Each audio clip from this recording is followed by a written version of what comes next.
pessoal! Nesse vídeo a gente vai dar início à nossa segunda aula de mecânica dos fluidos. Na primeira aula nós definimos formalmente um fluido, o escopo da mecânica dos fluidos, a hipótese principal da mecânica dos fluidos, também conhecida como hipótese do contínuo, e algumas propriedades importantes: massa e peso específicos, densidade, módulo de compressibilidade volumétrico, pressão de vapor, tensão superficial e viscosidade. Vocês viram que no material disponível tem alguns exercícios já para vocês estudarem, exercícios resolvidos, sobretudo em relação à viscosidade, que é algo muito importante. Mas nessa aula a gente vai dar início aos estudos de uma grande área da mecânica dos fluidos, chamada de hidrostática. Basicamente, a hidrostática se preocupa com a distribuição de pressão em fluidos quando a velocidade relativa, velocidade entre camadas de fluido, é nula. Isso quer dizer, ou o fluido está completamente em repouso, por isso hidrostática, ou se move, mas como uma única massa, não há deslocamento entre as camadas dos fluidos. Onde a gente tem aplicações práticas e claras da hidrostática dentro da engenharia civil? Duas situações muito comuns, bastante próximas de nós, podem servir para ilustrar essas aplicações: barragens e reservatórios de água, famosas caixas d'água. Quando se faz um barramento, a velocidade junto à barragem é muito baixa, praticamente nula. Isso faz com que a distribuição de pressão possa ser analisada como um elemento da hidrostática. Essa distribuição de pressão no corpo da barragem, a pressão que a água faz no corpo da barragem, é muito importante para a gente dimensionar com segurança as barragens.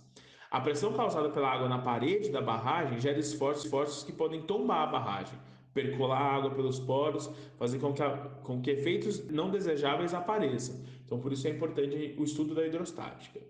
Num outro exemplo, os esforços causados pela água dentro de uma estrutura de concreto, também conhecido como caixas d'água, podem ser bem determinados pelas equações da hidrostática, que nós vamos ver nessa aula hoje.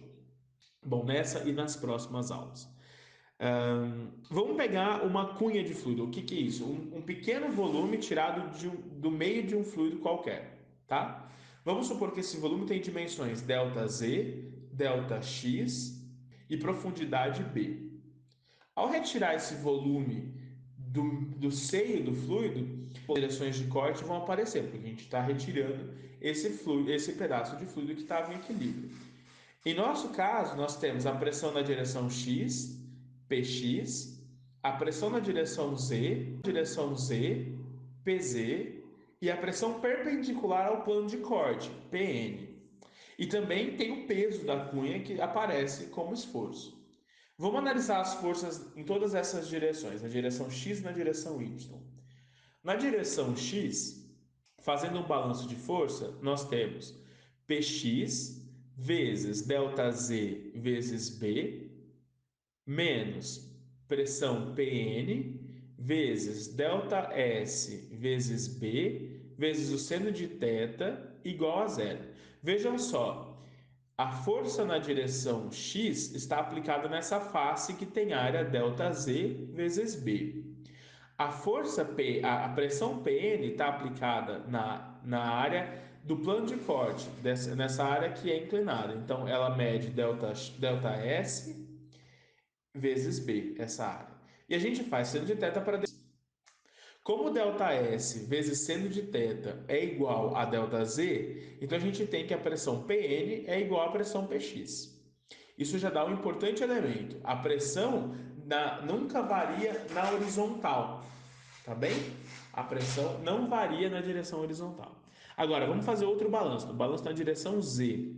A pressão PZ vezes ΔX vezes B, vejam só, PZ está aplicado nessa face aqui de baixo, que mede ΔX e tem largura B. A largura B é sempre na direção perpendicular aí, saindo do computador de vocês. Menos Pn vezes cosseno de θ vezes ΔS vezes B. De novo, a gente faz a decomposição para ter a componente da pressão Pn na direção Z. Δx vezes ΔZ vezes B dividido por 2, que é o volume da cunha, vezes a massa específica ρ, vezes a aceleração da gravidade.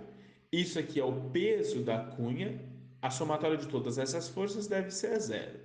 Então, se a gente fizer essas simplificações, a gente chega aqui, PZ é igual a PN mais meio ρ G delta Z. Veja só, na direção Z, a pressão varia proporcionalmente à massa específica, à aceleração da gravidade e à profundidade. A gente vai ver isso com muito mais detalhe no próximo vídeo. Se a gente pegar uma cunha pequena o bastante, a ponto de ΔX, ΔZ tenderem a zero, ou seja, aproximarem por um ponto, a gente vai ver que essa componente meio ρ g ΔZ, ela desaparece, porque no limite ΔZ tende a zero, ΔZ tende a zero, e eu tenho que Px é igual a Pn e é igual a Pz. Ou seja, a pressão, a conclusão que a gente tira disso é que a pressão em um fluido estático, num fluido em que a velocidade é nula, ou a velocidade relativa ela é nula, é uma propriedade do ponto. Independe da orientação, independe do tamanho da cunha que eu pego, depende do formato dessa cunha. Quando eu tendo o limite das dimensões tende a zero, eu me aproximo do ponto, eu vejo que a pressão é igual em todas as direções. Tá bem? Essa é uma definição muito importante na mecânica dos fluidos. No próximo vídeo, a gente vai entender como que a pressão entre um ponto e outro pode variar, como é que a gente define a variação da pressão entre um ponto e outro, tá bem? Então, até daqui a pouco.